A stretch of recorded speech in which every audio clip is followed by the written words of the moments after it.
Hello, welcome back to VID-O-RAMA, where we remember the VHS releases of the past in graphic detail. My name's Adwan Jones and I'm an artist, and each month on this channel I paint a tribute to a movie that we rented on video back in the day. Usually. I have decided to break my own rule and I'm going to paint a tribute to a movie that never even had a VHS release. And in fact, until the early 90s it was more of a bootleg, shared between various movie buffs. It is generally considered to be one of the worst movies ever made. Of course, I'm talking about the infamous MANOS, The Hands of Fate, released in 1966. As you can see, I've prepared the drawing beforehand and it's all set for painting. MANOS, The Hands of Fate is a grade A prime cut slab of a cult movie with all the trimmings. And the story behind the making of this movie is as legendary as the movie itself. Let me tell you that story as I paint my tribute to MANOS, The Hands of Fate. The colours I'm using today are titanium white, Mars black, cadmium red and cadmium yellow. If this is your first time joining me, welcome! Let me tell you about my process. I rewatch the movie and sketch a rough drawing of the image in pen, and then having found various press images and stills from the movie, I draw each figure separately trying to capture likeness. Then once I'm happy with the likeness and positioning, I then photocopy it onto A3 card for painting. I paint using acrylic paints and I reapply all the detail with ink pens. So for those of you that haven't seen the movie, it's about a family made up of Michael, Margaret, their young daughter Debbie and their dog Peppy, who are on vacation in El Paso, Texas. And as they drive through the desert searching for a hotel called Valley Lodge, they realise that they are lost. They stop at a house, which seemed to appear from nowhere, to ask for directions and encounter a strange man called Torgo. He claims to take care of the place while the master is away. Despite Torgo's strange behaviour and his wife's concerns about Torgo, Michael asks if the family can stay over there for the evening. Torgo, expressing his concerns that the master would not approve, reluctantly agrees. Inside the house they see a painting of the master which makes them feel uncomfortable. Michael goes outside to look for Peppy and Torgo gets all touchy-feely and declares his love to Margaret. They then meet the master's dog before stumbling upon a stone altar where the master sleeps, surrounded by his collection of wives. He wakes, reprimands Torgo, breaks up a cat fight between the wives and announces that Margaret will be the next wife he takes. Of course, Michael's not having any of that, and so he tries to get his family to safety and save his wife from the master's evil matrimonial plan. MANOS, The Hands of Fate was a next to no budget horror film made in El Paso, Texas, and it really needs to be seen to be appreciated. Now you'll note that I've painted all of the master's robe and I've even painted out the original handprints I drew. The reason for that is I have an idea. I'm going to apply red paint to my own hands evenly, a thin layer, and then apply them on there and create my own handprints. It's a bit childlike, but childlike. I have an idea.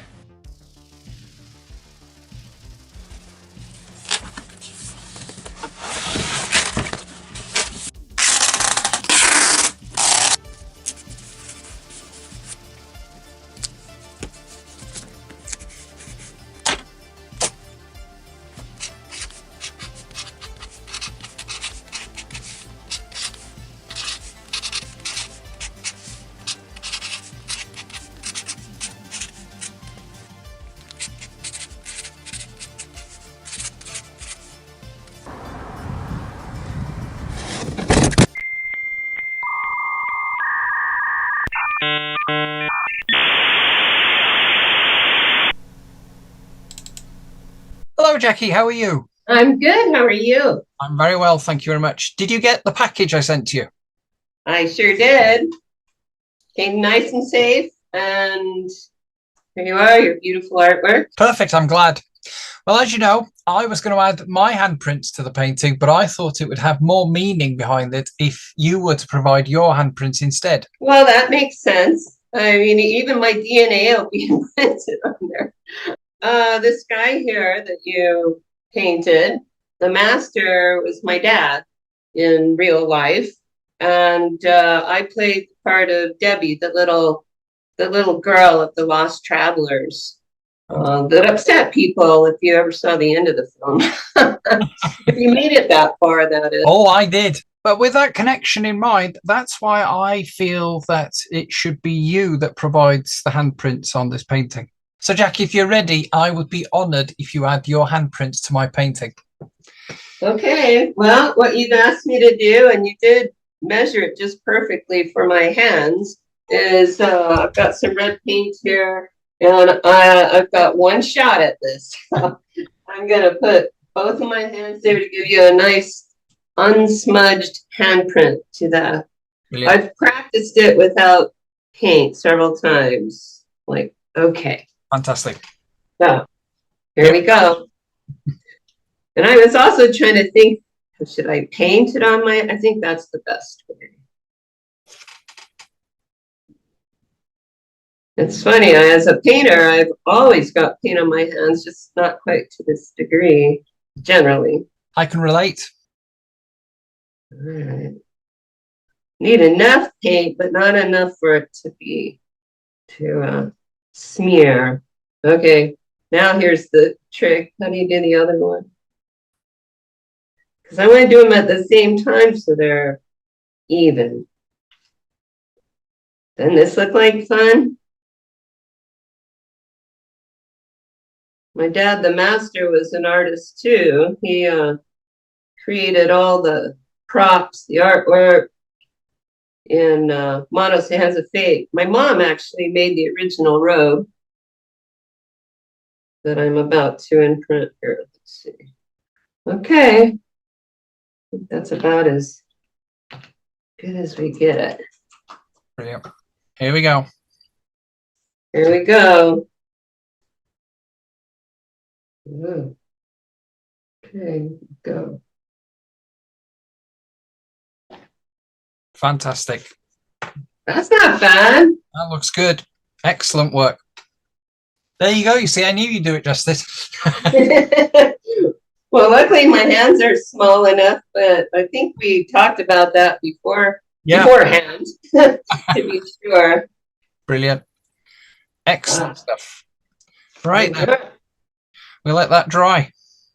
Yeah, well, I can show it to you because it's not drippy, so at least you can carefully. Thank you very much for joining in with us. I really appreciate it. You're welcome. We'll let that dry, then you can mail it back to me in the UK and I'll finish the painting. Yes, we'll do that. Thank you very much. Speak to you soon. All right. Take care. Bye-bye.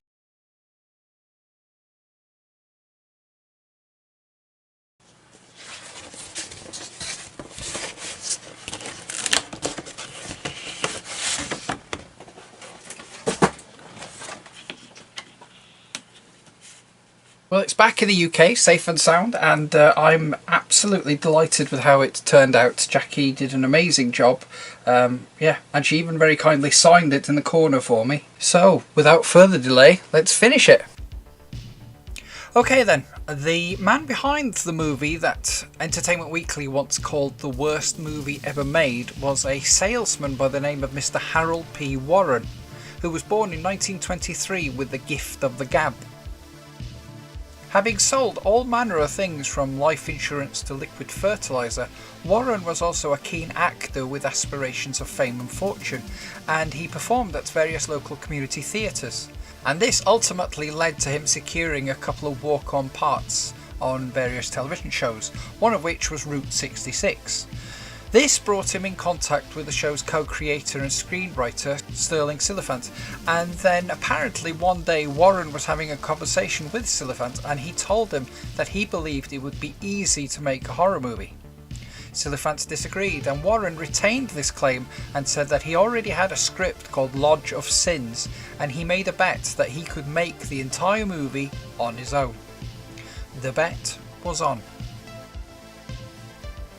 Now established in El Paso, Warren saw an opportunity to drum up local support by heralding a new dawn in filmmaking in El Paso and established Norm Iris Films along with friend William Bryan Jennings. Jennings also had a love for the theatre and hoped to pursue a career performing professionally, but he had played it safe and pursued a career as a lawyer instead.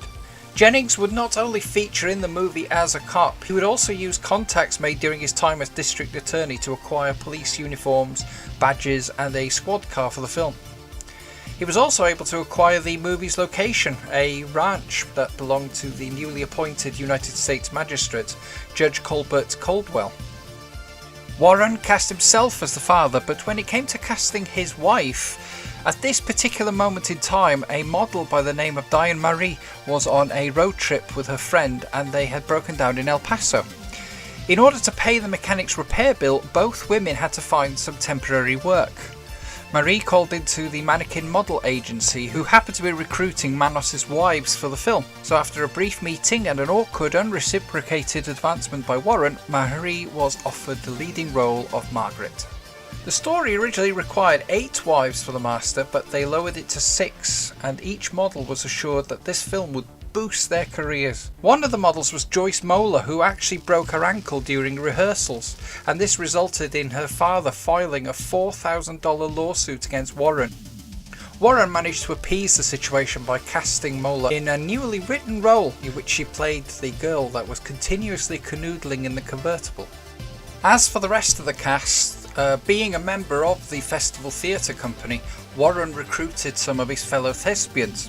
24-year-old John Reynolds, who had previously had a small part in the company's production of Henry IV and also worked as assistant stage manager, once described as a quiet, introspective man serious about life and acting. And he was cast in the memorable role of Torgo the Satyr. Dressed in Tom Neyman's old jacket and desert hat, he served as guardian and caretaker to the master and his wives. Torgo is quite something. There is something otherworldly about him. I'm not sure if it's Reynolds' acting style and that he apparently used LSD during takes, but along with the awkward delivery and the way it was edited, combined with the haunting Torgo theme, it lends a sense of unease to the character. And then we have Jackie's father, Tom Neyman, as the master. Like John Reynolds, he had no background in filmmaking, and he also accepted Warren's promise of a percentage of the movie's profits instead of a wage. Tom Neyman was an artist with a passion for art. He was both a painter and a sculptor, and despite not receiving any formal training, he also loved to perform. He had, however, trained to become a minister in the Disciples of Christ Church, but he'd become disillusioned by it after the assassination of John F. Kennedy in 1963. Tom Neyman was a man of many talents and proved to be an integral part of Warren's project. He provided both performance and most of the movie's look, not only providing items from his own home, but also his paintings and sculptures. He created Torgo's legs, walking stick and hand for the film, and as Jackey mentioned before, he also recruited his wife to create the master's robe. It's clear that he was a man that would give a project 100%. Having secured some of the funding by offering stock to cash to investors, Warren was able to hire the equipment needed to make his movie, namely a 16mm Bell & Howell camera, which was cranked by hand and only capable of recording 32 seconds of footage at a time with no sound. Filming started on the 5th of May over the course of 3 weekends. The working title was changed from Lodge of Sins to Finger of Fate, before they eventually settled on Manos, the Hands of Fate. For the movie's lighting, Warren used what lighting he could find: car headlights, flashlights and a cinema usher light. This accounts for all the moths that we see during the film. When you watch the film you will notice them, and I wanted to incorporate them into the painting as well. During the filming, the cast and crew suspected that Warren had little to no abilities as a filmmaker, and when they were invited to his home to watch the footage that they had shot 6.5 months later, their concerns were confirmed. Despite his assurance that all production issues would be fixed in the editing process, they all had a bad feeling about Warren's supposed career-making movie and the prospect of being paid for their efforts. Because the movie had no sound, dubbing was required. Warren, Jennings, Neyman and Reynolds provided their voices. However, Mary refused to travel to Dallas to provide her voice when she was told that she'd have to do it at her own expense. And so Warren recruited his sister-in-law, Marcia Freeman, to provide all female voices for the film, much to young Jackie's dismay. Things then went from bad to worse. John Reynolds committed suicide. He died of a self-sustained gunshot wound to the head, a month after his 25th birthday and a month before his performance as Torgo would be seen on the big screen. During the run-up to the movie's premiere, in order to drum up further interest in the film, Warren entered Diane Marie into the Miss El Paso beauty pageant without her knowledge or consent as a PR stunt, and also had the costumes from the movie put on public display. The film premiered to a packed Capri Theatre in downtown El Paso on November 15, 1966, which also served as a benefit for the local Cerebral Palsy Fund. Warren managed to get a searchlight to add some Hollywood glitz and glamour to the red carpet event, which had the movie stars stepping out of a rented black Cadillac to a mob of press and autograph hounds, hired by Warren, before the same black Cadillac would drive around the block and pick up the next cast member. By all accounts, the audience giggled and laughed through the movie as the cast and crew sank further and further into their seats before quietly leaving the theatre in embarrassment.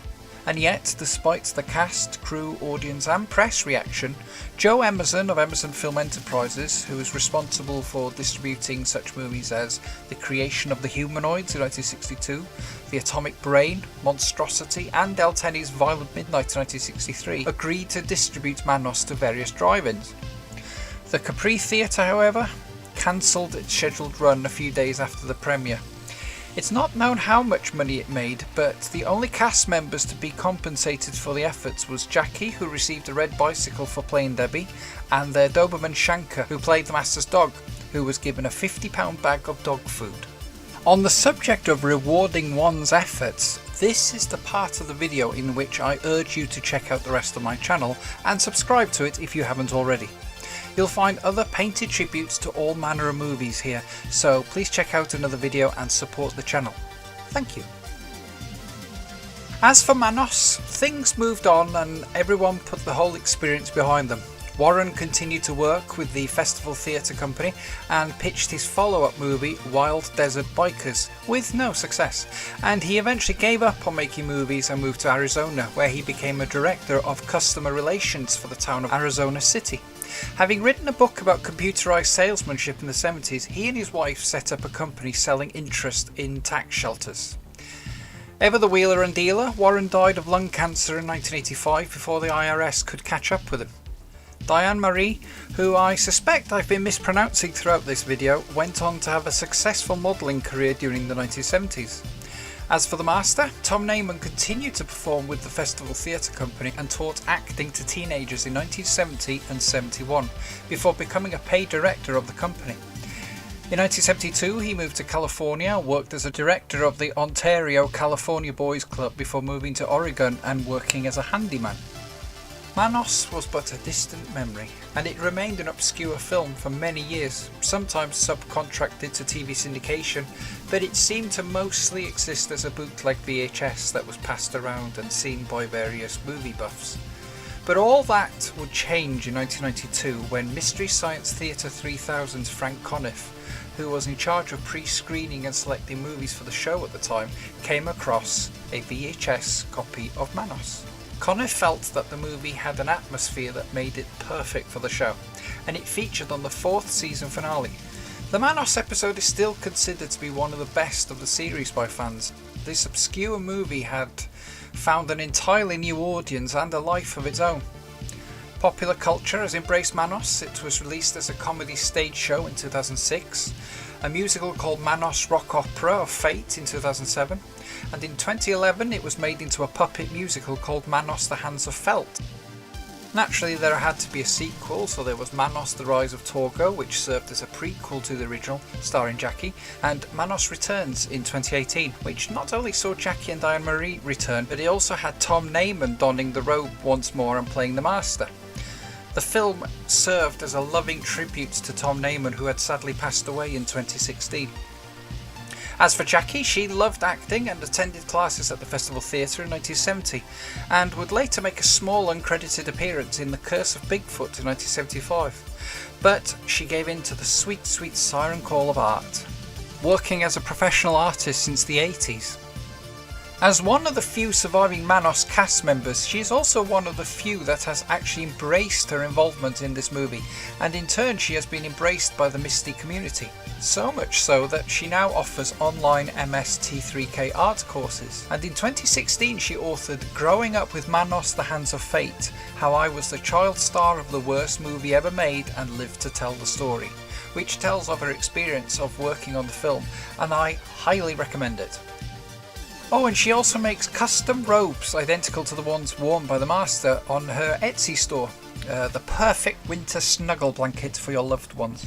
She then returned to acting in Manos Returns in 2018, and she played Manos in Manos The Rise of Torgo the same year. Well, Mr. Harold P. Warren won the wager, and I think it's fair to say that Sterling Silliphant also proved his point too. It's not easy to make a movie. I haven't made one, so I don't judge. For years, most people involved with Manos had played it down and distanced themselves from it, and this gave rise to rumours that the film was in fact cursed and that the entire cast had died. This lent an extra creepy quality to what was already a rough, saturated, out-of-focus horror movie with a snuff film vibe to it. When an original 16mm work print of the film was discovered in 2011, it was released on Blu-ray in 2015.